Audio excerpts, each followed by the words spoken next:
Nagsisimula na po ang pagbuo ng alyansa ng mga political party para sa darating na eleksyon 2025. Alin sa mga partido kaya ang magsasani puwersa? Yan po ang tinutukan ni Jonathan Andal.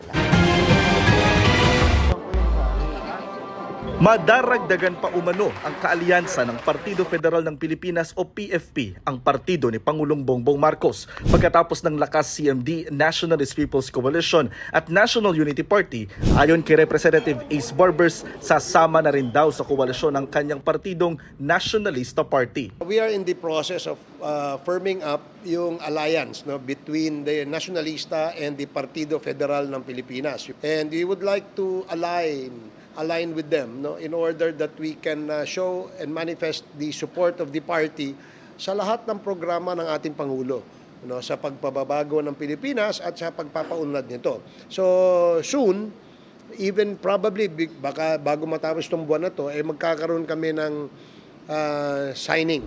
Sabi ng presidente ng PFP na si South Cotabato Governor Jun Tamayo, hindi pa final ang usapan nila sa NP. May mga negosasyon pa raw sa terms ng alyansa ng dalawang partido.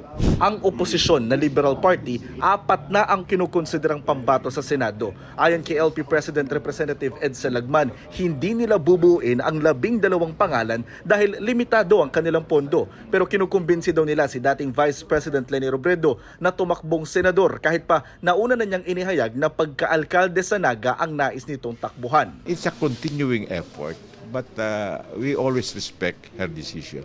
If she will run for a local position, we are asking her to be active in the national campaign.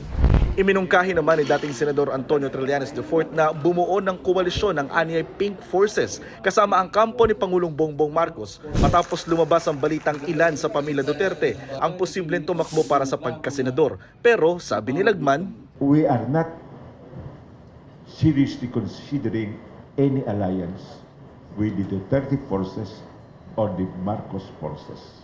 Sa ngayon, sinabi ni Lagman na kasama ng LP sa koalisyon ang Magdalo at ang bagong partido na Katipunan ng Nagkakaisang Pilipino. Ang koalisyon naman ng Makabayan Bloc sa Kongreso bubuo daw ng sariling senatorial slate.